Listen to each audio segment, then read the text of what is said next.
মনের সাথে অনুষ্ঠানে আমাদের প্রত্যেক দর্শক বন্ধুরা মনের সাথে অনুষ্ঠানের সাথে নতুন করে পরিচয় আমাদের নিয়মিত দর্শকদের আর করাচ্ছি না। সবাই জানেন মনের কথা, আলোচনা, মনের সমস্যা নিয়ে নাড়াচাড়া, সমাধানটা তুলে ধরা। আর নতুন দর্শক যারা রয়েছেন তাদেরকে একটু সংক্ষেপে তো প্রথমেই যে ইন্ট্রোডাকশনটা দিলাম সেটার মাধ্যমেই জানিয়ে দিলাম। তো এই মনটা তো আমাদের শরীরের কি কোনো অঙ্গ? চলুন সন্দীপদার সঙ্গে কথা বলে জেনে নেব। আপনাদের সঙ্গে আছে আমি সুপর্ণা, আমাদের সঙ্গে আছেন সন্দীপদা। সন্দীপদা স্বাগত। আর আমাদের দর্শকদের যদি একটু জানান সন্দীপদা, যে মন, আমরা তো শরীরের বিভিন্ন অঙ্গ প্রত্যঙ্গের নাম বললে সেটাকে দেখাতে পারি যে এটা আমার হাত, ওটা আমার পা। মনটা কি কোনো অঙ্গ? মনটা শরীরের একটা ডেফিনেটলি এমন একটা পার্ট যে পুরো বডিটাকে কিন্তু বা সিস্টেমটাকে কন্ট্রোল করছে কিন্তু মন। এবার মনকে আমরা মনের সম্বন্ধে জানি না বা মনের সম্বন্ধে আমাদের এডুকেশান এই কারণে নেই কারণ আমরা কোনোদিন শিখিনি বা পড়াশোনা করিনি। আজকে শুরু করে একটা ছোট্ট গল্প দিই। গল্পটা হচ্ছে এক ভদ্রমহিলা, ইংরেজি মানে বাংলাতে মিশিয়ে বলার চেষ্টা করছি। ভদ্রমহিলা এক সাধুর কাছে যান, গিয়ে বললাম আমি যা কিছু শেখার আছে আমি শিখতে চাই, আমাকে প্লিজ শেখান। তো সাধু তাকে বলে যে ঠিক আছে, বলে পাশে একটা গুহাতে থাকার ব্যবস্থা করে দেন। রোজ সকালে অনেক বই দিয়ে আসেন, সন্ধ্যাবেলা গিয়ে তাকে জিজ্ঞেস করেন যে have you learn everything there is to learn. তার উত্তরে ভদ্রমহিলা আনসার দেন নো। এবার সাধু একটা কেন দিয়ে তাকে মারেন এবং যথেষ্ট জোরে মারেন যাতে লাগে। আবার তিনি হাসেন এবং চলে যান, এবং এই একই ঘটনা কিন্তু দিনের পর দিন ঘটতে থাকে। সকালে উনি বই দিয়ে আসেন, সন্ধ্যাবেলা গিয়ে জিজ্ঞেস করেন যে সব শেখা হয়ে গেছে, তখন আনসার পান নো। বেত দিয়ে মারেন এবং চলে যান। তো অনেক বছর একই ঘটনা ঘটার পর আবার একই ঘটনা একদিন ঘটলো। সকালবেলা he supplied her with stacks of books. সন্ধ্যাবেলা গিয়ে জিজ্ঞেস করেন যে have you learn everything there is to learn. এইখানটা কিন্তু শোনা আছে expecting the same answer the monk picks up the cane. কিন্তু ভদ্রমহিলা কেন কিন্তু তার পিঠে লাগার আগে মিডিয়ারে কেনটাকে কিন্তু এরমভাবে ধরে নেন, এবং with a lot of apprehensions and fear this lady turns towards the monk and sees the monk smiling. এবং আরও ভয় তিনি জিজ্ঞেস করেন যে আমার তো শেখা হয়নি কিছুই, আপনি তাও হাসছেন। তো মঙ্ক তখন আনসার দেন যে আপনি শিখেছেন, you have learn, you can never learn everything that is to learn. মানে কোনোদিনই সেটা সব কিছু শেখা সম্ভব না যত কিছু শেখার আছে। সেকেন্ড হচ্ছে you have also learn how to stop the pain. এবার তুমি এটাও শিখেছো যে কী করে নিজেকে কষ্ট দেওয়াটা বন্ধ করতে হয়। না, আজকে আমরা কিন্তু সবাই নিজেদেরকে যে কষ্ট দিচ্ছি থ্রু আওয়ার দুশ্চিন্তা, থ্রু আওয়ার ভয়, থ্রু আওয়ার ভবিষ্যতের চিন্তা, থ্রু আওয়ার ইনসিকিউরিটি। না, এই কষ্টটা কিন্তু আমরা অপরের উপর দিয়ে চালিয়ে দিই যে ও এরম বলছে, ও এরম ভাবছে বলে আমি এরম করছি। কিন্তু আলটিমেটলি কমপ্লিটলি ওনার্সটা কিন্তু আমার প্রবলেমটা আমার ক্রিয়েটেড, আমার পেনটা কিন্তু আমারই ক্রিয়েটেড। এবার আমার পেনটা যদি আমার ক্রিয়েটেড হয়, আমাকে বুঝতে হবে যে আমি পেনটাকে ক্রিয়েট করছি কিন্তু আমার থট প্রসেস দিয়ে। মানে চিন্তাধারা অ্যাভারেজে বলা হয় একটা মানুষ 15 থেকে 20টা চিন্তা তৈরি করি, আমরা ম্যানুফ্যাকচার করি। এবার এই ম্যানুফ্যাকচারিং ইউনিটেই কিন্তু গণ্ডগোল। মানে অ্যাভারেজে 700টা থেকে 720টা থট আমরা প্রডিউস করি। তো at the end of the day 24 ঘন্টায় সেটা গিয়ে দাঁড়াচ্ছে ওয়াপিং অ্যারাউন্ড 15-16 হাজার থট প্রসেস। 15-16 হাজার থট প্রসেস বাদ দিন, 5টা থট প্রসেস চিন্তা করুন যেটা 24 ঘন্টা আমি তৈরি করেছি, which is positive and constructive. খুব মাইনিউটলি চিন্তা করলে দেখবেন যে হয়তো একটাও সারাদিনে করিনি। আমরা কিন্তু সকাল থেকে রাত অবধি অটোমেটিক আর স্পন্টানিয়াস মোডে চলি, এবং যখন যেটা করা তখন সেটা করি। এবং কোনোটাই করার জন্য কিন্তু খুব একটা ভাবতে হয় না। চান করার জন্য ভাবতে হয় না, গাড়ি চালাবার জন্য ভাবতে হয় না, কাজের জন্য ভাবতে হয় না, রান্না করার জন্য ভাবতে হয় না, ব্রাশ করার জন্য ভাবতে হয় না, ঘুমবার জন্য ভাবতে হয় না। So what do I think nothing. কিন্তু আমি দুশ্চিন্তা করি, এবং পুরোটাই কিন্তু ভবিষ্যৎ নিয়ে, যেটা আমার হাতের বাইরে। এবং এই ভবিষ্যতে বাঁচার ফলে কী হয়, আমার প্রেজেন্টটা কিন্তু আরও বেশি ইনসিকিউর হয়ে যায়, আরও বেশি ইনঅ্যাডিকুয়েট হয়ে যায়, আরও বেশি ফিয়ারফুল হয়ে যায়। এবং যার ফলে কিন্তু আমাদের প্রেজেন্ট লাইফে কিন্তু এত প্রবলেম কিন্তু আমরা বলি আমাদের লাইফে এত সমস্যা, আমার মতন প্রবলেম কারণ নেই। কথাটা হচ্ছে যে আমি মনে করছি আমার প্রবলেমটা খালি আমার, কিন্তু আমি একবার ভাবছি না যে আমার প্রবলেমটা কিন্তু আমার নিজের তৈরি করা প্রবলেম। খুব সিম্পলি বলা হয়, মানে থিওরিটিক্যালি বলা হয় 3 ধরনের প্রবলেম হয়। এক হচ্ছে মানে যে প্রবলেমটা আমি নিজে সলভ করতে পারি। সেকেন্ড প্রবলেম হচ্ছে যে প্রবলেমটা আমার থেকে বড়, যেটা আমাকে সলভ করতে গেলে I can solve it with somebody's help. ধরা যাক আমার একটা অসুখ হলো, আমাকে ডাক্তারের কাছে যেতে হবে, so I can solve that problem with somebody's help. Third প্রবলেমটা হচ্ছে যে প্রবলেমটা আমার থেকে অনেক বড়, যে প্রবলেমটা আমাকে সময়ের জন্য ছাড়তে হবে, সেটা সময়ই একমাত্র সলভ করতে পারে। এবার পরিষ্কারভাবে বোঝার দরকার যে কোন প্রবলেমের ক্যাটাগরি কী এবং কোন প্রবলেমটা সলভ করা যায় আমি একা করতে পারি, কোনটা আমি হেল্প নিয়ে করতে পারি, কোনটা আমাকে টাইমের জন্য ছাড়তে হবে। সব প্রবলেম যদি আমি নিজে সলভ করতে যাই, তাহলে হয় আমি ভগবান হয়ে গেছি, নাহলে আমি মানে ইগনোরেন্ট। একদম গীতা বলে, গীতা যদি কোট করা হয়, গীতা বলে only two kinds of people are happy in this world. প্রথম কাইন্ড অফ পিপল হচ্ছে people who are truly ignorant, যারা জানে না। আর সেকেন্ড কাইন্ড অফ পিপল হচ্ছে people who are really educated এবং intelligent, people who are really matured. এবার দুটো কাইন্ড অফ পিপল কিন্তু দে আর রিয়েলি হ্যাপি। মধ্যিখানে যে ক্লাসটা, সেই ক্লাসটা কিন্তু দে আর ভেরি ভেরি আনহ্যাপি। কারণ দেয়ার আন্ডারস্ট্যান্ডিং অফ হ্যাপিনেস হচ্ছে টাকা, গাড়ি, বাড়ি, এটসেট্রা এটসেট্রা, এক্সটার্নাল ফ্যাক্টর। এবার যত আমি এক্সটার্নাল ফ্যাক্টরের উপর ডিপেন্ডেন্ট হবো, তত কিন্তু বোঝার দরকার আমার অ্যাডিকশান বলো, আমার ডিপেন্ডেন্সি বলো, আমার সেটিং করে যাচ্ছে, এবং আমি এমন একটা কন্ডিশনে টিউনড আপ হয়ে যাচ্ছি যেখানে আমি পুরো পাওয়ারটা দিয়ে দিয়েছি to make me feel complete. মানে গাড়ি, বাড়ি, টাকা, bank balance can make me feel happy, can make me feel secure. কিন্তু যত বেশি আমি এগুলো পাবো, তত বেশি কিন্তু আমি তত বেশি ইনসিকিউরিটির দিকে বাড়তে থাকবো। এটা কিন্তু খুব ভুল ধারণা যে টাকা ক্যান মেক মি মানে প্রোভাইড মি সিকিউরিটি। একটা খুব সুন্দর কবিতা আছে, বলে যে money can buy you a book but not the brain to read. Money can buy you food but not appetite. Money can buy you bed but not sleep. একটু জানি কে আছেন আমাদের সঙ্গে। নমস্কার, বলুন। হ্যালো, হ্যাঁ বলুন। আমি শ্যামবাজার থেকে সমীরণ মণ্ডল বলছি। ডাক্তারবাবু নমস্কার। নমস্কার, বলুন। বলছি আমার এক রিলেটিভ খুব ড্রিঙ্ক করে, মানে প্রচণ্ড পরিমাণে। সেখান থেকে কোনোভাবেই তাকে সরানো যাচ্ছে না। তো এমন কোনো উপায় আছে ওনাকে না জানিয়ে এখান থেকে ঠিক করা যায়? না, না জানিয়ে ঠিক করা যায় না। আর এটা এমন একটা রোগ, মেডিকেল সায়েন্স বলে অ্যালকোহলিজম এমন একটা রোগ, যেটা কিন্তু ট্রিটমেন্ট যতক্ষণ না হবে ততক্ষণে প্রবলেমটা কখনো কোনো অবস্থাতে সলভ হবে না। আপনি যদি একটা পেশেন্টের কোনো হাইপার টেনশন বা ডায়াবেটিস আপনি কিন্তু তাকে না জানিয়ে কী করে ট্রিট করবেন? আপনার কোনো না কোনো পয়েন্ট অফ টাইমে এই জিনিসটা জানাতেই হবে এবং জানিয়ে তাকে ট্রিটমেন্টটা দিতে হবে। কারণ একটা মানুষের জন্য পুরো ফ্যামিলিটা কিন্তু এফেক্টেড হয়ে যাচ্ছে। পুরো চারজন যদি চারজন মেম্বার নিয়ে একটা ফ্যামিলি, চারজনই কিন্তু ইকুয়ালি এফেক্টেড হচ্ছে। একদম ঠিক বলেছেন। হ্যাঁ, ইকুয়ালি এফেক্টেড হচ্ছে। এই জিনিসটা কিন্তু বোঝার দরকার যে এই যে কন্ডিশনটা, আমি যেটা গল্পটা বলছিলাম, কন্ডিশনটা তৈরি হয়েছে, এটা সে কিন্তু ইচ্ছা করে করেনি। তার একটা রোগ, তাকে একটা রোগ ধরে নিয়েছে, সে একটা রোগের গ্রাসপে চলে এসেছে। আজই আমরা বাড়ির লোক হিসেবে দিনের পর দিন কেন সেটা সহ্য করব? এবং যত বেশি সহ্য করতে থাকবো, তত বেশি কিন্তু মানুষটার ক্ষতি আমরা ডেকে আনবো, বা পুরো ফ্যামিলিটা সর্বনাশ কিন্তু আমরা করছি আস্তে আস্তে। কারণ আপনি যত তাড়াতাড়ি ট্রিটমেন্ট দেবেন, তত তাড়াতাড়ি আপনি রেজাল্ট এক্সপেক্ট করতে পারেন। ঠিক। আপনি যদি যোগাযোগ করতে চান তাহলে আপনাকে জানিয়ে রাখি যে কৃপা foundation, 139B Rashbehari Avenue, Kolkata 29, সোম থেকে শনি অবধি সকাল 10টা থেকে বিকাল 4টে অবধি আপনারা যোগাযোগের সুযোগ পেয়ে পাচ্ছেন আপনারা City Medical Centre, 135 Rashbehari Avenue, সোম থেকে শনি বিকাল 4টা থেকে সন্ধ্যে 7টা অবধি। অ্যাপয়েন্টমেন্টের জন্য 9830011170 এই নম্বরে অ্যাপয়েন্টমেন্ট নিলে আপনারা সন্দীপ মিত্রের সঙ্গে যোগাযোগ করে নিজেদের নানান ধরনের অ্যাডিক্টেড যে বিষয়গুলো রয়েছে, কোথায় কিভাবে আপনি অ্যাডিক্টেড হলেন, কি করে অ্যাডিকশনের হাত থেকে নিজেকে বাঁচাবেন, কিভাবে একটা সুস্থ জীবন কাটাবেন, এই সমস্ত বিষয় নিয়ে কিন্তু আলোচনা করতে পারবেন সন্দীপ মিত্রের সঙ্গে। তবে আজকের এই অনুষ্ঠানেও সুযোগ থাকছে আপনাদের, যারা যারা নিজেদের এই ধরনের সমস্যাগুলো নিয়ে আলোচনা করতে চাইছেন, যারা নিজেদেরকে সুস্থ করতে চাইছেন। আমরা কি চাইছি, এর থেকেও বড় কথা আপনারা কি চাইছেন, আপনি কি ভাবছেন, আপনি কি চান নিজেকে ভালো রাখতে, আপনি কি চান নিজেকে নেশামুক্ত রাখতে, আপনি কি চান অনেকটা আয়ু যেটা আপনাকে ঈশ্বর দিয়েছেন সেই পরম আয়ুটাকে উপভোগ করতে, জীবনে যে কটা দিন বাঁচবেন সে কটা দিনকে কি ভালোভাবে কাজে লাগাতে আপনি কি চান? যদি আপনি চান তাহলে আপনারা নিশ্চয়ই যোগাযোগ করবেন, আপনারা সচেতন হবেন। আমরা আমাদের অনুষ্ঠানের মাধ্যমে সেই সচেতনতা আরো খানিকটা পাবলিসিটি করছি, প্রচার করছি, যাতে আপনাদের কাছে এটা আমরা পৌঁছাতে পারি যে মাধ্যম রূপে আমাদের সামনে রয়েছেন সন্দীপ দা, আমাদের সামনে রয়েছে কৃপা ফাউন্ডেশন। তো যোগাযোগ করুন এবং নিজেদেরকে নেশামুক্ত রাখুন। আমরা এগোবো আমাদের আলোচনায়। সন্দীপ দা, যে কবিতাটা দিয়ে আপনি বলছিলেন, কবিতাটা বলছিলাম যে money can buy you book but not the brain to read. Money can buy you food but not appetite. Money can buy you bed but not sleep. Money can buy you a wife but not love. Money can buy you costliest of medicine but not health. So money যেমন অনেক কিছু কিনতে পারে, মানি কিন্তু অনেক কিছু কেনার ক্ষমতা নেই। Specially money cannot buy a lot of things. এবং যেগুলো টাকা দিয়ে কেনা যায় না, সবগুলো কিন্তু দে আর ভেরি ইন্টারনাল এবং দে আর ভেরি পার্সোনাল থিংস।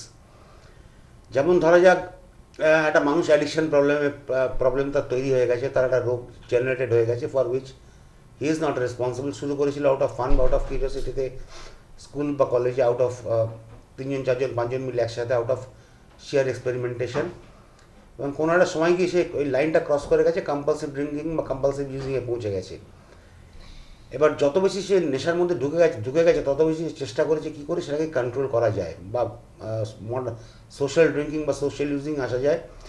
কারণ নেশা আমার ব্রেন কেমিস্ট্রি আর বডি কেমিস্ট্রি ততক্ষণে অল্টার করে দিয়েছে, এবং নেশার প্রতি আমার ডিপেন্ডেন্সি স্টেটটা তৈরি হয়ে গেছে। এবং কোনো একটা সময় আমি শিখেছি বা নেশা আমায় শিখিয়েছে যে আমাকে ইউজ করলে তোমার প্রবলেমগুলো কিন্তু ইনস্ট্যান্টলি সলভ হয়ে যায়। করতে করতে করতে করতে যত বেশি নেশার দিকে এগিয়েছি তত বেশি আমার নেশা করার ফ্রিকোয়েন্সি বেড়েছে, নেশা করার ইনটেক বেড়েছে, নেশা করার টাইম স্প্যান বেড়েছে, এবং তত বেশি আমি কিন্তু অন্য লাইফ থেকে আস্তে আস্তে সরতে আরম্ভ করেছি। সোশ্যাল লাইফ থেকে সরতে আরম্ভ করেছি, পার্সোনাল লাইফ থেকে সরতে আরম্ভ করেছি। এবং পরিষ্কার বলা হয় যে একটা অ্যাডিক্ট যে জগতে থাকে তার জগৎটা হচ্ছে মানে আই অ্যান্ড মাই নেশার জগৎ, যেখানে বলা হয় he lives in a world with population of one হচ্ছে আমি এবং আমার নেশা। সব কিছু কিন্তু লাইফে সেকেন্ডারি হয়ে যায়, প্রাইমারি হচ্ছে নেশা। এবং সেটা নিয়ে কথা বলতে গেলে হয় আমি ভায়োলেন্ট হয়ে যাবো, অ্যাগ্রেসিভ হয়ে যাবো, নাহলে আমি একদম প্যাসিভ হয়ে যাবো, কিছু শুনবোই না, এক কান দিয়ে ঢোকাবো, এক কান দিয়ে বের করে দেবো। দুটোই কিন্তু এক্সট্রিম, কারণ অ্যাডিকশন রোগটাই কিন্তু এক্সট্রিমিটি। আমি যে জিনিসটাই করবো সেটাকে এক্সট্রিম পয়েন্টে গিয়ে করবো। এই যে ইমব্যালেন্সিং স্টেটটা তৈরি হয়ে গেছে, এটার জন্য কিন্তু ইচ্ছা করে হয়নি। আউট অফ প্রত্যেক 10জন মানুষ যারা নেশা করে কোনো না কোনো ফর্মে 2জন অ্যাডিক্ট বা অ্যাডিকশানের মধ্যে পড়ে যায়, 8জনের কিন্তু হয় না। যেমনি 100 জনের মধ্যে যদি 100 জন চিনি খায়, হয়তো 5 জনের ডায়াবেটিস হয়, 95 জনের হয় না। ইন দ্য সেম যে আজকের দিনে কিন্তু আমরা কোনো না কোনো ফর্মে, কোনো না কোনো সময়, কোনো না কোনোভাবে নেশা কিন্তু করি বা করেছি। সবাই কিন্তু অ্যাডিক্টেড হয়ে যায়, সার্টেন পার্সেন্টেজ আছে যারা অ্যাডিক্টেড হয়ে যায়। ইচ্ছা করে হয় না, এটা একটা রোগ, ইচ্ছা করে হয় না। যেমনি কিন্তু আজকে কিন্তু তার একটা এফেক্টিভ ট্রিটমেন্ট আছে, এবং ট্রিটমেন্টটা হচ্ছে একটা লং প্রসেসের রিহ্যাবিলিটেশন পিরিয়ড।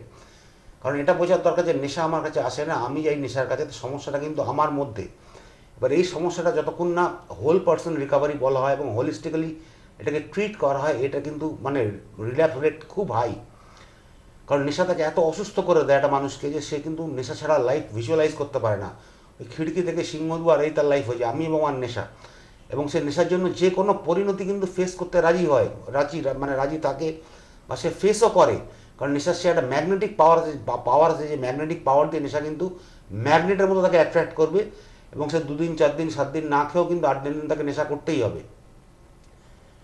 এবং একবার সিস্টেমে যাহা নেশা চলে গেল, তাহার সঙ্গে সঙ্গে কী হয় যে নেশা করার সিস্টেম কিন্তু আরও বেশি নেশা ডিমান্ড করবে। বা যত বেশি সিস্টেমে আমি নেশা করতে থাকবো তত বেশি কিন্তু আমার লস অফ কন্ট্রোল হতে থাকবে, তত বেশি আমি কিন্তু হয় গিয়ে বন্ধ করবো যদি এই মদ খেয়ে তারা ব্ল্যাকআউট স্টেজে, আর যদি ড্রাগ নিয়ে তাহলে হয় গিয়ে আমি ল্যান্ড আপ করবো, যখন আমার পয়সা শেষ তখন চিন্তায় নামবো, তখন চুরিচামারি করবো করে I will go to any extreme to support my addiction. কারণ নেশা has made me that way. এটা কিন্তু বোঝার দরকার যে নেশা আমাকে ওরকম করে দিয়েছে। আজকে যে স্টেটটা তৈরি হয়ে গেছে এটাকে একটা পারিবারিক অসুস্থতা বলা হয়, এবং অ্যাডিকশনকে বলা একটা ফ্যামিলি ডিজিজ।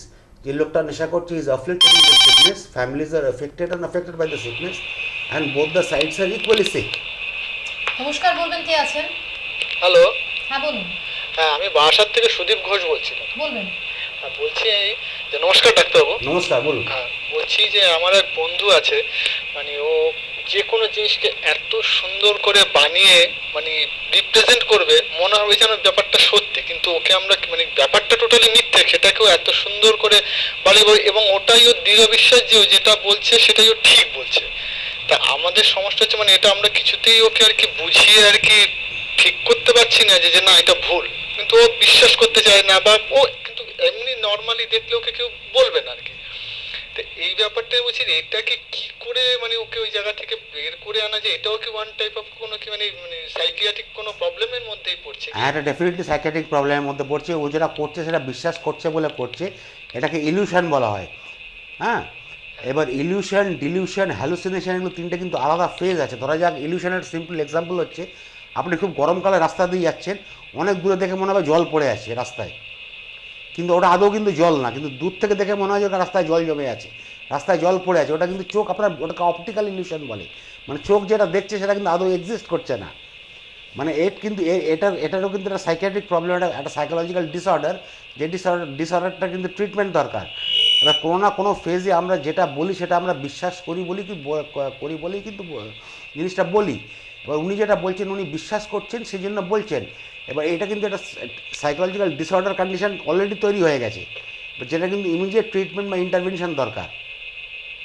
আপনি আপনি এর জন্য যোগাযোগ করুন কৃপা ফাউন্ডেশনের সঙ্গে, নিশ্চয়ই আপনার বন্ধু ভালো থাকবেন। একটা অদ্ভুত বিষয় আজকে পেলাম, আমাদের যদিও আলোচনাটা অ্যাডিকশনের ব্যাপারের উপরই বেশি আমরা ফোকাসটা করি, কিন্তু এই যিনি মানুষটি যার সম্বন্ধে আমরা শুনলাম ফোনে, তিনি যে ভবিষ্যতে কখনো অ্যাডিক্টেড হয়ে পড়বেন না তার গ্যারেন্টি কি? রাস্তাঘাটে চলতে গেলে দেখবেন দেওয়াল লিখনে যেরকম লেখা থাকে নেশা মুক্তি, নেশা কেন্দ্র, নেশা ছাড়ান, আর সেই সমস্ত দেওয়াল লিখনের নিচেই এক একজন করে পড়ে থাকেন নেশা করে। তো এরকম হয়তো আমরা আকসার দেখতে পাচ্ছি রাস্তাঘাটে চলতে গিয়ে মানুষ নেশার ঘোরে এতটাই নিজেকে হারিয়ে ফেলছে, সে নিজের বাড়িতে আছে না ফুটপাতে পড়ে আছে সেটাই সে বুঝে উঠতে পারে না। আমরা এরকমও মানুষ দেখেছি যারা ওপেনলি রাস্তায় বসে ড্রাগস নিচ্ছে, কিন্তু আমরা দেখে কি করি, আমরা সাইড কাটিয়ে চলে যাই। কেন অন্যের বিষয়ে নাক গলাতে যাব? ওরা করছে করুক না, কারণ ওই শ্রেণীর মানুষেরা ওরা ওইটা করেই ভালো আছে, যেটা সচরাচর আমাদের ব্রেনে সেট হয়ে গেছে। এবং এটা খুব একটা আমার মনে হয় না যে আমাদের ব্রেনে সেট হয়ে যাওয়াটা ভুল, কারণ এই ধরনের মানুষদের হয়তো বিভিন্ন জায়গাতে নিয়ে গিয়ে সুস্থ করার চেষ্টা করা হলেও তারা সেখান থেকে বেরিয়ে আসে, পালিয়ে আসে। তো সেই জায়গাটাকে কি করে শুধরানো যায় সন্দীপ দা? আপনি তো এত বছর ধরে এই কাজ করছেন। সব থেকে মানে প্যারামাউন্ট ইম্পর্টেন্স হচ্ছে অ্যাডিক্ট এবং তার বাড়ি। হুম। কারণ অ্যাডিক্ট তখনই নেশা ছাড়বে যখন নেশা ছাড়ার পিছনে তার কিছু ক্রাইসিস থাকে। কিন্তু যাদের প্রচুর অর্থ আছে, আমি বলতে চাইছি যাদের মানে অন্যান্য দিক থেকে যারা একদম ঠিক আছে, কিন্তু তারা মনে করছে এটা সোশ্যাল স্ট্যাটাসটাকে মেইনটেইন করার জন্য আমাকে এটা কন্টিনিউ করতে হবে। যাদের প্রচুর অর্থ আছে তাদের ক্ষেত্রে অর্থ ক্রাইসিসটা তো হবে না, কিন্তু বাড়ির লোকে ইমোশনাল ক্রাইসিস এটা তৈরি, আর্টিফিশিয়ালি ইমোশনাল একটা ক্রাইসিস তৈরি করতে হবে। যে ক্রাইসিসটার একটা ইম্প্যাক্ট গিয়ে পড়বে, একটা মানুষ যে নেশা করছে, যে সব থেকে ভালোবাসে নেশাকে, সে নেশা করা বন্ধ করবে কেন? আমি চাইলে তো বন্ধ করবে না, ভগবান চাইলেও বন্ধ করবে না, সে চাওয়াটা তাকে চাইতে হবে। কখন সে চাওয়াটা চাইবে? যখন দেখবে নেশা করার জন্য আমাকে অনেক কিছু হারাতে হচ্ছে, তখনও গিয়ে হয়তো ছাড়বে না। একটা সিম্পল এক্সাম্পল বলি,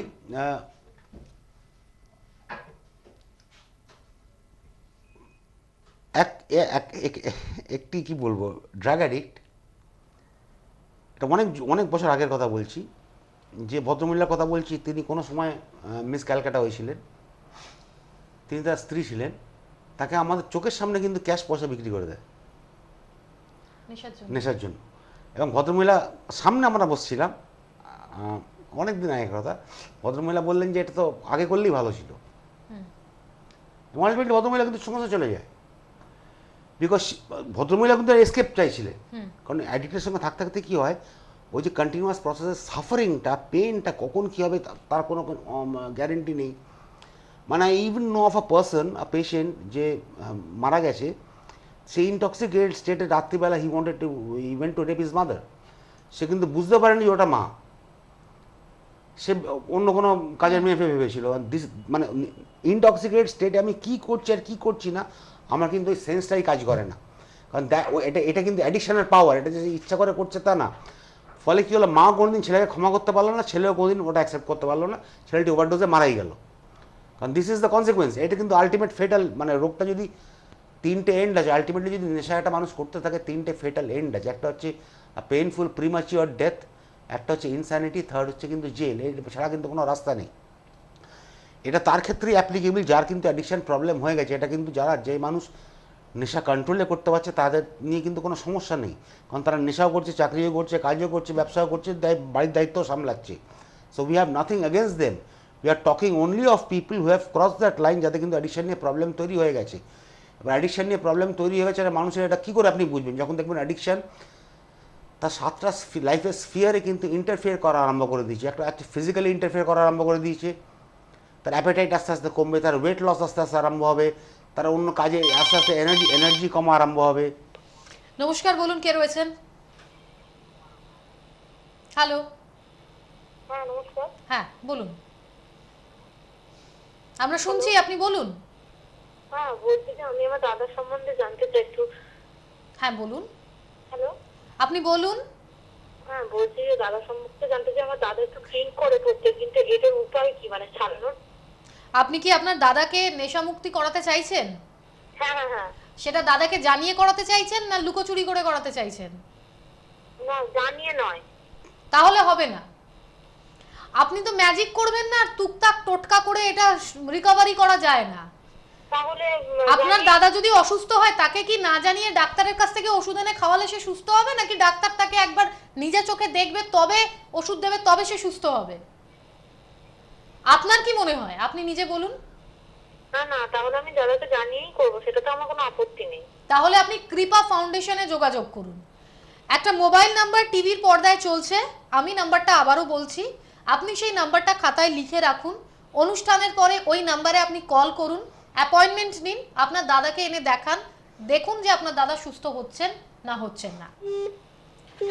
9830011170 এই নাম্বারে আমাদের দর্শক বন্ধুরা, কলার বন্ধুরা, তারা কিন্তু সরাসরি নিজেদের নামের অ্যাপয়েন্টমেন্টগুলো করিয়ে নিতে পারেন এবং সন্দীপ দার সঙ্গে এই অনুষ্ঠানের পরে কথা বলতে পারেন। নমস্কার, বলুন কে রয়েছেন? হ্যাঁ নমস্কার। হ্যাঁ হ্যাঁ কৃষ্ণনগর থেকে বলছিলাম, সুজিত বলুন সাহা। বলুন। হ্যাঁ ডাক্তার নমস্কার। নমস্কার, বলুন। হ্যাঁ, চিন্তার বিষয় হচ্ছে বাড়িতে এখন দাদা এখন প্রচন্ড হারে স্মোক করছে, আগে করতো বাট এখন হয়তো দেখতে পাচ্ছি বেড়ে গেছে সেটা মাত্রা। সেটা দাদাকে না জানিয়ে বা ওটা আমরা কিছু করতে পারবো? মানে না, দাদাকে না জানি আপনি কি করে করবেন? মানে চিকিৎসাটা কি ওখানে বললেই তো মুশকিল হয়ে যাবে না, আরো যদি বেড়ে যায় এ করে? না না, স্মোক করছে কি, সিগারেট স্মোক করছে না অন্য কিছু Cigarette স্মোক smoke করছে? করছে। হ্যাঁ, কি স্মোক করছে? সিগারেট? হ্যাঁ সিগারেট সিগারেট। এবার সিগারেট স্মোক করা বন্ধ করতে গেলে দাদা নিজে রাজি আছে, তাহলে তাহলে তো আপনার নিকটে অনেকগুলো চুইং গাম আছে, সেগুলো সাবস্টিটিউট হিসেবে খেয়ে দেখতে পারে।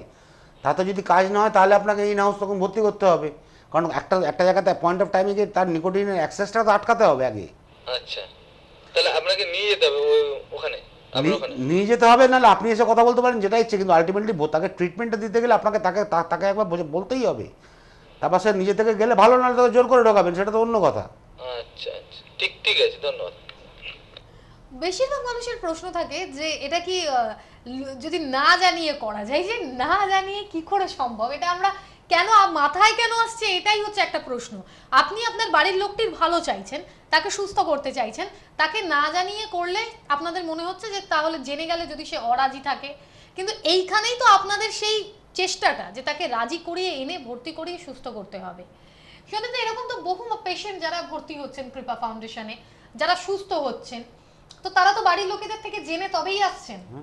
কিন্তু যদি ওখান থেকে বেরোনোর পর আবার যদি তাদের সেই সমস্যাটা আসে, তখন কি করা যেতে পারে? আবার ঢোকাতে হবে বাড়ির লোককে।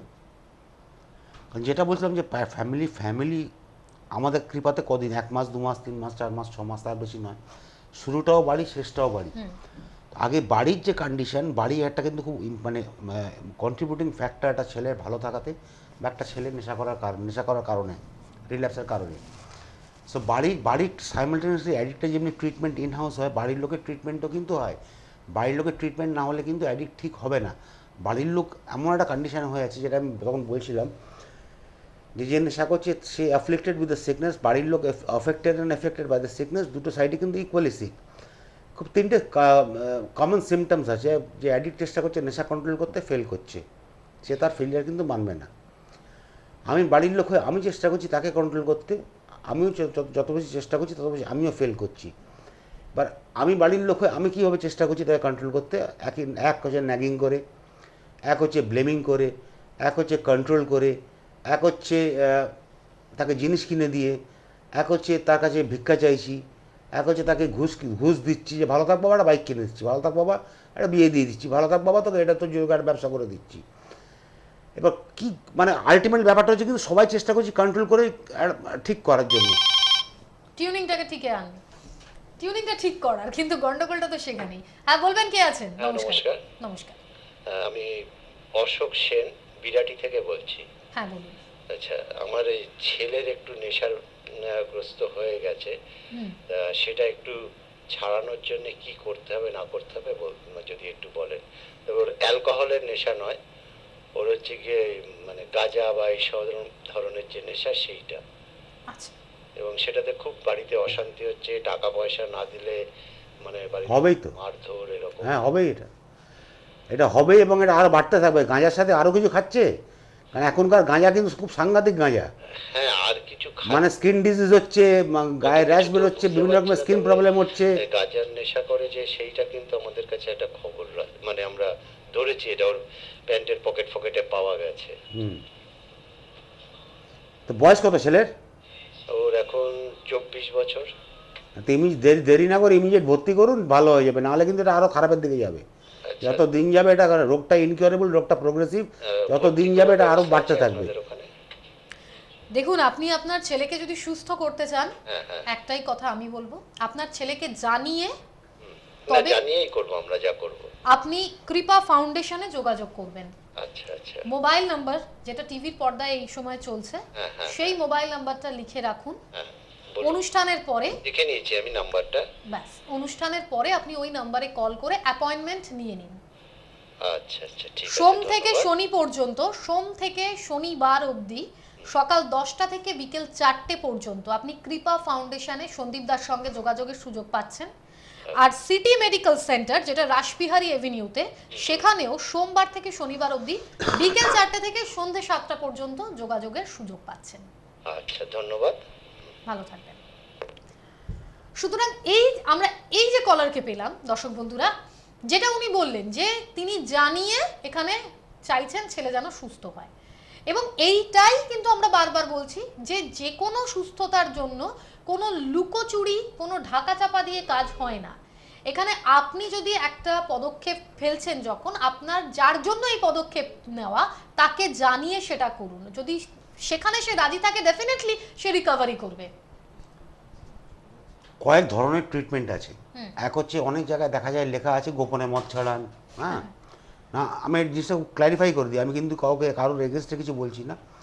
এটাকে আমাদের ভাষায় বলা হয় অ্যান্টাবিউজ থেরাপি। না, একটা পাউডার দেওয়া হয়, যে পাউডারটাকে বলা হয় খাবারের সাথে মিশিয়ে দিতে। না, সেটা কি করে, বাড়ির লোকেরা সেই পাউডারটা নিয়ে খাবারে মিশিয়ে দেয়, এবং এর ফলে কী হয়, একটা অ্যাডভার্স রিয়াকশান তৈরি হয়, যে যখন আমি ড্রিঙ্ক করবো আমার বমি হয়ে যাবে, আমার শরীর খারাপ হবে, এবং এই ভয়টা দিয়ে কিছুদিন চলে। কিন্তু লং রানে গিয়ে সে কিন্তু একটা সময় গিয়ে বুঝে যায় যে আমার খাবারে কিছু একটা মেলানো হচ্ছে। কারণ অ্যাডিক্ট দেখবেন মানে বুদ্ধি কিন্তু খুব শার্প, ইন্টেলেক্ট মানে আইকিউ কিন্তু খুব হাই, মানে অ্যাবাভ অ্যাভারেজ কিন্তু এগুলো। এবং যখন সে বুঝে যাবে তখন সে হয় রেবেল করবে, বন্ধ করে দেবে, নাহলে সে যদি না বুঝতে পারে আস্তে আস্তে ওটার সাথে সাথে যখন ড্রিঙ্ক করা আরম্ভ করবে তখন কিন্তু পেশেন্ট বাঁচবে কি মরবে কিন্তু কোনো গ্যারেন্টি নেই। আর শর্ট টার্ম মেথড যেটা আছে, 14 দিন, 28 দিন, 30 দিন, 35 দিন, এগুলোতে কিন্তু কাজ এই কারণে হবে না, কারণ 90 দিন বাদ থেকে দ্য ব্রেন ফাংশনিং নর্মাল হওয়া আরম্ভ হয় নেশা বন্ধ করার পর। প্রথম 90 দিন যে ব্রেন ফাংশন পুরো নেশা মানে ডিস্টর্টেড থাকে। এবার 90 দিন যে ব্রেন সেলসগুলো নেশা, এটা বোঝার দরকার যে ব্রেন সেলসগুলো যে ড্যামেজ হয়েছে নেশার জন্য, সেই জায়গায় যতক্ষণ না একটা রেস্টোরেড একটা নর্মাল কন্ডিশনে আসছে, ব্রেনটা কী করে নর্মালি ফাংশন করবে? তাতে মাথায় একটাই জিনিস চলবে, নেশা নেশা নেশা নেশা নেশা। এবার সেটা তাকে নর্মাল স্টেটে আনতেই তো 3 মাস লাগবে, তারপর থেকে তো তার চেঞ্জটা আরম্ভ হবে। কাজে এটা একটা লং টার্ম ট্রিটমেন্ট, কিন্তু শর্ট টার্মে যদি রেজাল্ট এক্সপেক্ট করেন এটা কখনোই সম্ভব নয়।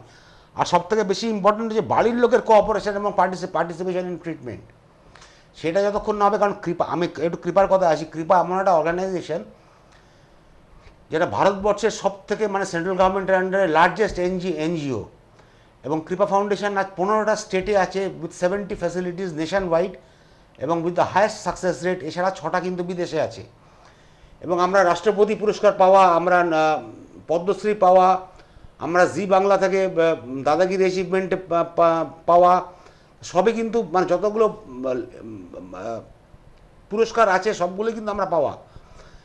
এবার মাদার টেরেসার হাতে উদ্বোধন কৃপা ফাউন্ডেশন কলকাতা, মাদার টেরেসার হাত আমাদের মাথার উপর পড়েছে অনেকবার। কাজে আমাদের প্রথম পেশেন্ট কিন্তু মাদারেরই পাঠানো। কাজেই যার ফলে আজকে যত মানে সেন্টার দেখবেন থ্রু আউট ওয়েস্ট বেঙ্গল সব কিন্তু কোনো না কোনো সময় কৃপার পেশেন্টই ছিল, তারাই কিন্তু আজকে বানিয়েছে। যা প্রত্যেকটা বাসের পিছনে একটা করে পোস্টার দেখা যায়, এই ফাউন্ডেশন সেই ফাউন্ডেশন, সবই কিন্তু আমাদের পেশেন্টদেরই করা। সেটাও নিয়ে আমার কিছু বলার নেই, ভালো করেছে করছে, কিন্তু কথা হচ্ছে কতটা ট্রিটমেন্ট মানে প্রপার ট্রিটমেন্ট হচ্ছে। একটা ছোট্ট ফ্ল্যাটে কিন্তু 1000-1500 স্কোয়ার ফিটের ফ্ল্যাটে কিন্তু ট্রিটমেন্ট হবে না। যত বেশি আপনি ছোটো জায়গায় থাকবেন, এটা কিন্তু খুব নর্মাল হিউম্যান সাইকোলজি।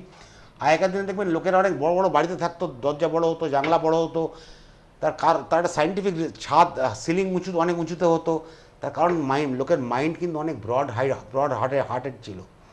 আজকে আমরা যত বেশি কিন্তু 400 500 600 স্কোয়ার ফিটের ফ্ল্যাটে এসে গেছি, তত বেশি কিন্তু আমাদের মন সংকীর্ণ হয়ে গেছে, কারণ স্পেস কনস্ট্রেন্ট হয়ে গেছে। তো স্পেস কনস্ট্রেন্ট হওয়ার ফলে মাইন্ডের যে গ্রোথটা দরকার, সেই গ্রোথের স্পেসটাও তো মাইন্ড পাচ্ছে না। কাজেই কন্ডিশনটা কিন্তু একটা সোশিও ইকোনমিক কন্ডিশন, এবং অ্যাডিকশান একটা মানে অলরেডি এপিডেমিক হয়ে গেছে। ঘরে ঘরে অ্যাডিকশান প্রবলেম, এবং ঘরে ঘরে লোকে কিন্তু মিসগাইডেড হচ্ছে, ঘরে ঘরে মিসট্রিটমেন্ট হচ্ছে, এর ফলে কিন্তু মানুষ ঠিক ট্রিটমেন্ট কি সেটা জানছে না। এবং যারা নেশা করছে তারা কিন্তু একের পর এক মানে মরে গিয়ে দাম দিয়ে যাচ্ছে, তারা কিন্তু চিকিৎসার সুযোগটাও পাচ্ছে না। আর যার ফলে আমরা চেষ্টা করছি সবাই মিলে একটা মানুষকে একটা কমন মাসকে এডুকেট করার জন্য, যে অ্যাডিকশান এমন একটা রোগ যেটা যে কোনো মানুষ যে কোনো সময় হতে পারে, কিন্তু এর একটা এফেক্টিভ ট্রিটমেন্ট বা প্রপার ট্রিটমেন্ট করালে জিনিসটা কিন্তু ভালো হয়ে যায়।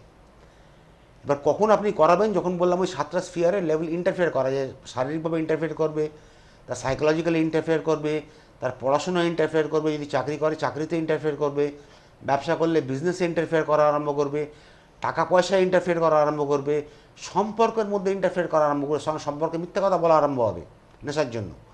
এবার প্রত্যেকটা একটা স্ফিয়ারে এফেক্ট করা মানেই কিন্তু সবকটা স্ফিয়ারকেই এফেক্ট করবে। সেটা যখনই এফেক্ট করবে তখনই বুঝতে হবে যে এই মানুষটা কিন্তু লাইনটা ক্রস করে গেছে, যে লাইনটা সোশ্যাল ড্রিঙ্কিং আর কম্পালসিভ ড্রিঙ্কিং আসে। একটা মানুষের যদি রোগ হয়, ধরা যাক একটা মানুষের সুগার হয়েছে, খুব সিম্পল একটা এক্সাম্পল, সুগার হয়েছে বা প্রেশার হয়েছে। এবার আমরা সবাই জানি যে এগুলোকে কিন্তু লাইফস্টাইল ডিজিজ বলা হয়। এখন প্রেশার আর সুগারকে তো লাইফস্টাইল ডিজিজ বলা হয়। এবার এই দুটো অসুখ, এটা আমরা সবাই জানি। তো আমরা কি মন্দিরে গেলে রোগটা সেরে যাবে, না হাতে 4টে পাথর পড়লে রোগ সেরে যাবে? এটা তো ভাবাটাই ভুল, যে 4টে পাথর পড়লে আর মন্দিরে গেলাম কি মসজিদে গেলাম কি চার্চে গিয়ে প্রে করলাম রোগ সেরে যায়।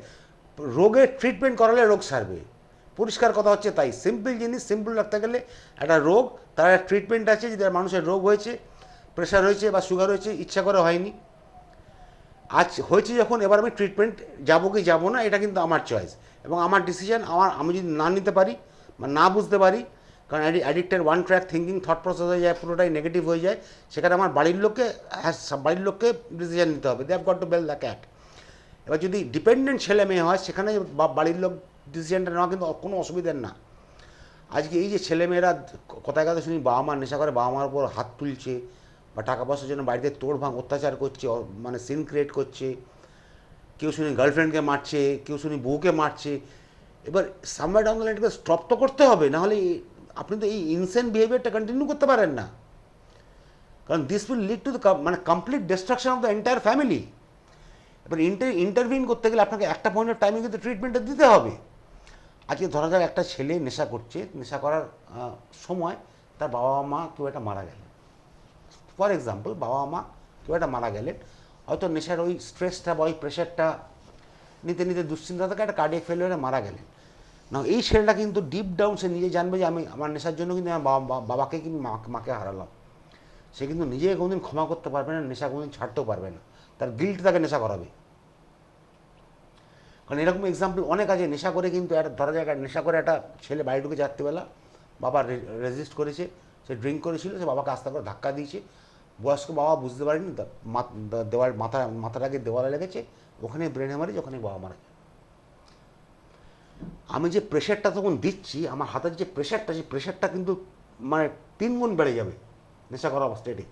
কারণ যেহেতু আমার ইনটক্সিকেটেড স্টেট, আমার কিন্তু তখন কী ফোর্স আমি অ্যাপ্লাই করছি আমার কিন্তু নিজের কোনো সেন্স থাকে না, যার ফলে অ্যাক্সিডেন্টগুলো ঘটে, অঘটনগুলো ঘটে, মৃত্যুগুলো ঘটে যায়, যেগুলো কিন্তু ঘটার কোনো কারণ নেই। এর আগে ট্রিটমেন্টে দিলে কিন্তু জিনিসটা অনেক সিম্পল হয়ে যায়, অনেক কিন্তু ভালো থাকার রাস্তা তৈরি হয়ে যায়। যত দেরিতে দেবেন তত কিন্তু রিকভারির চান্স কম। কেন বলছি, কারণ হিউম্যান মাইন্ড তো একটা আয়না, যদি ড্রেসিং টেবিলের আয়না যদি আপনি একবার ভাঙেন, ফেভিকুইক ডেনড্রাইট ফেভিকল দিয়ে জুড়লে কিন্তু জুড়ে যাবে, দাগটা থেকে যাবে। একই আয়নাটাকে আপনি 10 বার ভাঙুন, ফাইনাল পয়েন্টসগুলো কিন্তু জোড়া লাগানো যাবে না, আপনি কাজগুলো কি পাবেন না। এখানে কিন্তু আমরা we are dealing with human beings, এটা কিন্তু we are not dealing with machines, যেটা সুইচ দিলে ওটা অন হয়ে যাবে।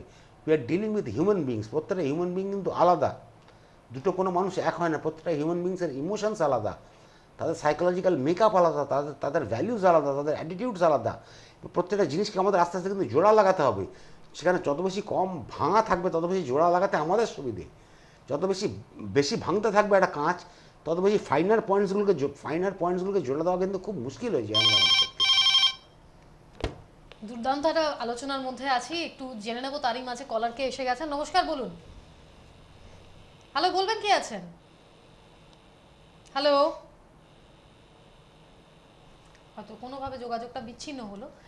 একটা দারুণ আলোচনা, যে আলোচনাটা আমার মনে হয় প্রত্যেকে যারা অনুষ্ঠান দেখছেন, যারা এই প্রবলেমসগুলোকে সাফার করছেন, তাদের মন ছুঁয়ে যাচ্ছে। আর সেই জন্যই অনুষ্ঠানের নাম মনের সাথে।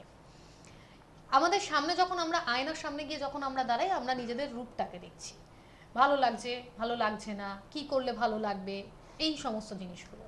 মনের আয়নার সামনে কি আমরা নিজেদেরকে দেখি যে কাজটা করছি সেটা কতটা ঠিক করছি, কতটা ভালো কাজ করছি, যেটা করছি ঠিক করছি কি করছি না?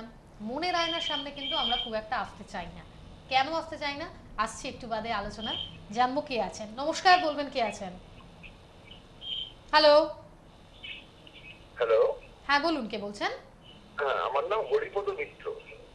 আচ্ছা, কোথা থেকে ফোন হরিপদ করছেন? মিত্র, কোথা থেকে ফোন করছেন? আমি গড়িয়াহাট থেকে। আচ্ছা, বলুন। হ্যালো, হ্যাঁ বলুন, আমরা শুনছি, আপনি বলুন। হ্যাঁ গড়িয়াহাট থেকে ফোন করছি, হরিপদ মিত্র। হুম। সন্দীপ মিত্রের সঙ্গে কথা বলতে চাই। উনি কি গ্যারেন্টি দিতে পারবে যে ট্রিটমেন্ট নিলে নেশা পুরো মুক্তি হয়ে যাবে, পুরো মুক্ত হয়ে যাবে সারা জীবনের জন্য? না না, গ্যারেন্টি যেটা ওয়ার্ল্ড হেলথ দিতে পারে না, সেটা আমি কী করে দেবো? গ্যারেন্টি অ্যাডিকশানের হয় না। অ্যাডিকশানের এমন একটা রোগ যেটা কোনো গ্যারেন্টি কেউ দিতে পারে না, কিন্তু এফেক্টিভ রিহ্যাবিলিটেশনের পরে তো কোনো গ্যারেন্টি দেওয়া যায় না যে সে ঠিকঠাক হয়ে যাবে। না না, গ্যারেন্টি তো দেওয়া যায়, গ্যারেন্টি তো দিচ্ছি না। আমি বলছি ট্রিটমেন্ট করালে ভালো হওয়ার চান্স আছে, ট্রিটমেন্ট না করালে জিনিসটা আস্তে আস্তে বাড়তে বাড়তে আরও খারাপের দিকে যাবে। গ্যারেন্টি কেউ দিতে পারে না, যেটা মেডিকেল সায়েন্সে বেরোয়নি ট্রিটমেন্ট, সেটা গ্যারেন্টি কেউ দেওয়া যায় নাকি? এটা তো মিথ্যে কথা বলা হবে পুরো। আপনি কি আর কিছু জিজ্ঞেস করতে চান? হ্যাঁ মানে এই ট্রিটমেন্ট কি প্রপার ট্রিটমেন্টের মতন হয় কি? এই যে ট্রিটমেন্ট গুলো হচ্ছে, আপনি যেটা দেখলাম এখানে কিংবা ফাউন্ডেশন লেখা, এখানে এই ট্রিটমেন্টের মতন ট্রিটমেন্ট হয়? সেটা তো তাহলে আপনাকে এসে দেখতে হবে। আমি তো আমার জিনিসটা, আমার জায়গাটার সুখ্যাতিই করব। যাচাই যদি আপনার করতে হয় তাহলে তো আপনাকে এসে দেখতে হবে। আমার তো মনে হয় না পুকুরে চান করানো, তারপরে পায়ের আর পটি পড়ে থাকা রুটির মধ্যে সেই সব খাওয়া দাওয়া খেলে খুব একটা হেলদি হাইজিন হয় বলে মনে হয় না।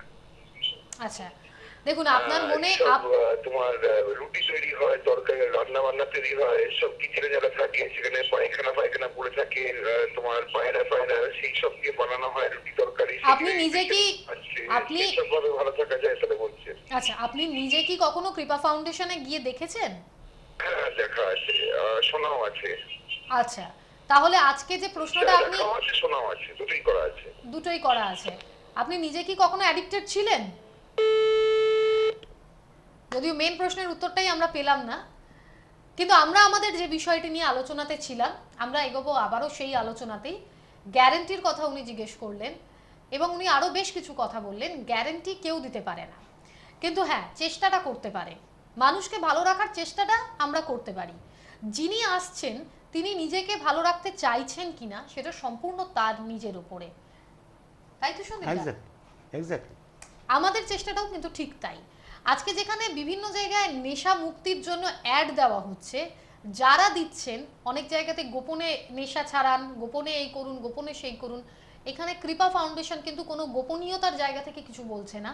তারা একটি অনুষ্ঠানের মাধ্যমে এত লক্ষ দর্শক যারা সৃষ্টি প্লাস দেখেন, তাদের কাছে এই মেসেজটাই দিতে চাইছে, আপনি যদি কোনো রকমভাবে অ্যাডিক্টেড হন, তাহলে আপনি নিজেকে যদি ভালোবাসেন বা আপনার পরিবারের, আপনার পরিচিত কেউ যদি অ্যাডিক্টেড হন, আপনি যদি তার ভালো চান, তাহলে আপনি তাকে নিয়ে যোগাযোগ করুন।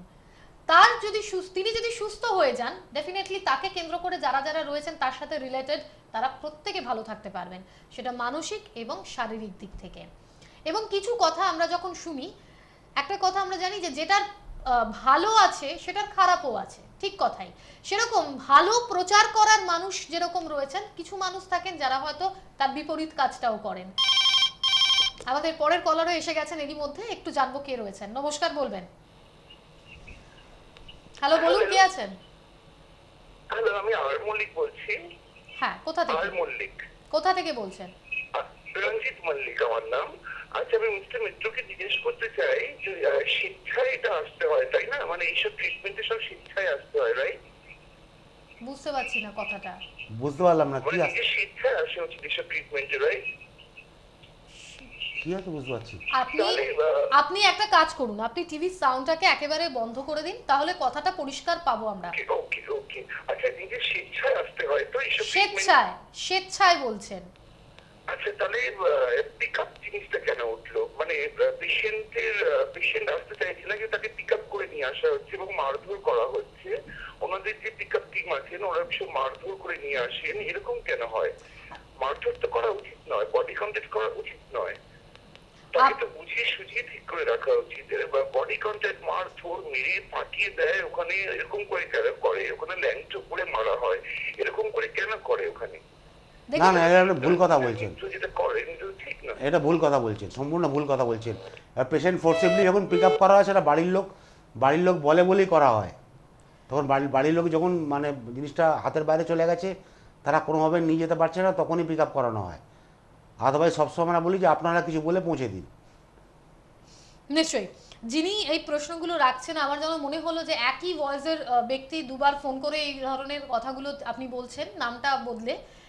আপনার সাথে আমাদের কোনো ব্যক্তিগত শত্রুতা নেই, কিন্তু তাও বলতে চাইবো যে যদি আপনি নিজে এই রকম পরিস্থিতিতে পড়ে থাকেন, আপনি নিজে যদি অ্যাডিক্টেড হয়ে থাকেন এবং তারপরে নিশ্চয়ই সেখানে গিয়ে সুস্থ হয়েছেন বা যাই হোক না কেন, তো আমরা চাইবো যে আপনি এই প্রশ্নগুলো বা এই ধরনের কথাগুলো যে বলছেন, এটাতে হয়তো অন্যান্য অ্যাডিক্টেড মানুষেরা যারা হয়তো সুস্থ হতে চাইছেন, যারা ভালো হতে চাইছেন, তাদেরকে কিন্তু একটা ভুল পথে পরিচালিত করা হচ্ছে। তো আমাদের সমস্ত দর্শক বন্ধুরা যারা এতক্ষণ অনুষ্ঠান দেখলেন, যাদেরকে আমরা বারবার এইটুকুই বলার চেষ্টা করলাম, ভালো থাকতে গেলে নিজেকে ভালোবাসতে হবে। হ্যাঁ, অবশ্যই আপনি স্বেচ্ছায় আসুন। কোনো কোনো সিচুয়েশন হয়তো এমন হয়ে যায় যেখানে কেউ যদি এখন আত্মহত্যা করতে চায় আপনার চোখের সামনে, কোনো মতেই যদি সে আপনার ভালো কথা শুনতে নারাজ থাকে, তখন তাকে ফোর্সফুলি কিন্তু সেখান থেকে সরাতে হবে। তো সেই কাজটা নিশ্চয়ই ভুল কাজ নয়। তাই আমাদের হাতে একদম কম সময়, অনুষ্ঠান শেষের আগে আরও একবার বলে রাখি, কৃপা ফাউন্ডেশন যোগাযোগ যারা করবেন 139B রাসবিহারী এভিনিউ, কলকাতা 29, সেখানে সোম থেকে শনিবার পর্যন্ত সকাল 10টা থেকে বিকেল 4টে, এবং সিটি মেডিকেল সেন্টার 135 রাসবিহারী এভিনিউতে সোম থেকে শনিবার পর্যন্ত বিকেল 4টে থেকে সন্ধ্যে 7টা পর্যন্ত কন্ট্যাক্ট করবার সুযোগ থাকছে।